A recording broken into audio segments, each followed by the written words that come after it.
কাল চলে গেছিলাম উইদাউট ইনভিটেশন বার্থডে পার্টি। আরে না না, তোমরা আবার ভেবে বসো না যে আমি ফুড ব্লগার হয়ে গেলাম। আরে সেটা তো আমার কাজ নয়। আমার কাজ তো প্ল্যান অ্যান্ড পারফেকশনকে রিপ্রেজেন্ট করা। কাল ছিল আমার টিমের একটা ফটোগ্রাফি। কাজটা ছিল ফার্স্ট ছিল দমদম বাগুইহাটিতে তাদের বাড়িতে। আমার টিম সকালবেলায় পৌঁছে গেছিলো, কিন্তু আমি গেছিলাম সন্ধেবেলায়। আমি গেছিলাম বাগুইহাটির অ্যাবসলিউট বারবিকিউতে। সেখানে গিয়ে আমি ওয়েট করছিলাম আমার টিম মেম্বার্সদের জন্য, কারণ তখনও পর্যন্ত তারা এসে ওঠেনি। তারপর আমার টিম এলো, তো আমরা একসঙ্গেই ওপরে গেলাম। অ্যান্ড ওপরে গিয়ে কী সুন্দর ডেকোরেশন করা ছিল সবটাই, আর সেটা আমি নিজের হাতে দেখলাম। অ্যান্ড আমার টিম প্রচুর ফটো তুলছিল। আর যার বার্থডে ছিল সে তো ছিল মোস্ট কিউট অফ। তাকে তো চটকাতেও আমি পারিনি, কারণ সে একটুও তাকে চটকাতে দেয়নি।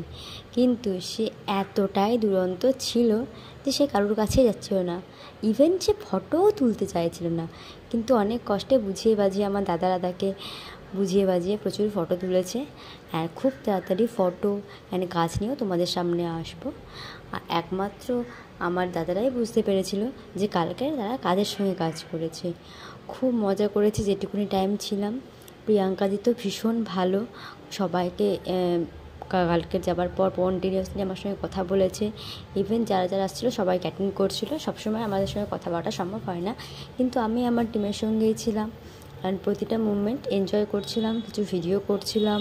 আর খাবার তো ওখানে প্রচুর ছিল, বাট আমি কিন্তু ফুড ব্লগিং নয় যেহেতু, খাবারের কাছেও কিন্তু আমি যাইনি। আমি জাস্ট গেছিলাম আমার কাজটা তোমাদের সঙ্গে শেয়ার করার জন্য। আর তোমরা কিন্তু অবশ্যই বলো প্ল্যান অ্যান্ড পারফেকশনের কাজ করে তোমাদের কেমন লাগছে, আর আমার ছোটো ছোটো ভিডিওগুলো তোমাদের ভালো লাগছে তো? যদি ভালো লাগে একটা লাইক কমেন্ট করো। আর প্ল্যান অ্যান্ড পারফেকশনের নেক্সট কাজ নিয়ে আবার খুব তাড়াতাড়ি চলে আসবো তোমাদের কাছে। তোমরা কিন্তু অবশ্যই জানিও তোমাদের কাজগুলো কেমন লাগছে।